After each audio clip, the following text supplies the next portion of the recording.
I have lived my life to the best of my ability, but I have not been able to escape fate. Anger or pain. Bring me the answers and the road that leads to truth. Reveal to me once and for all how all of this will end.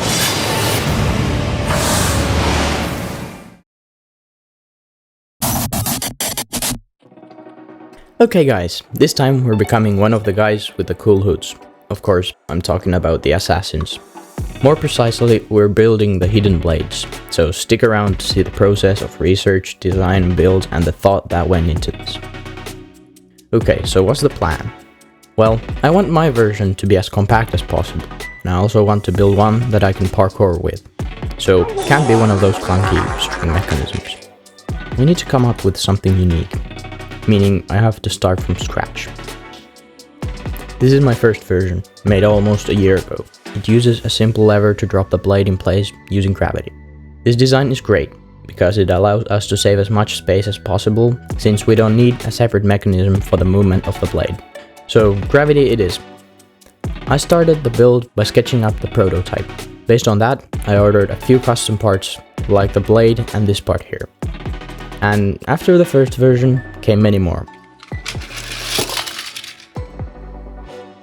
But after a few weeks of version after version, things started to look promising. I started to get consistent results with the mechanism. This is how it works. Here is the base, that has a simple push-push mechanism, similar to a pen. Then we have the slider, which houses the blade. On the end of it, we have a trigger.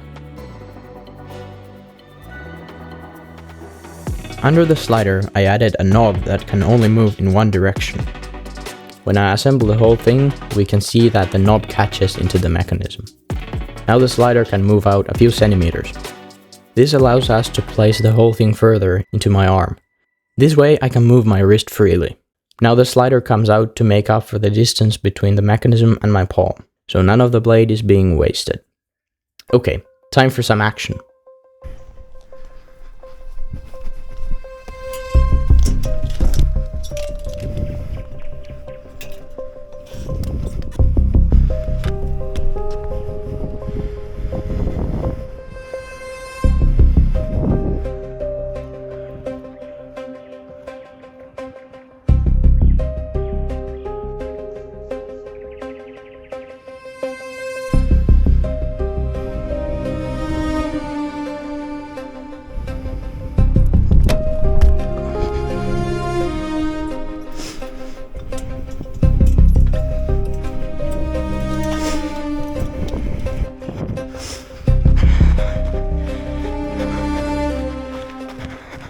Cool, but how does it slice?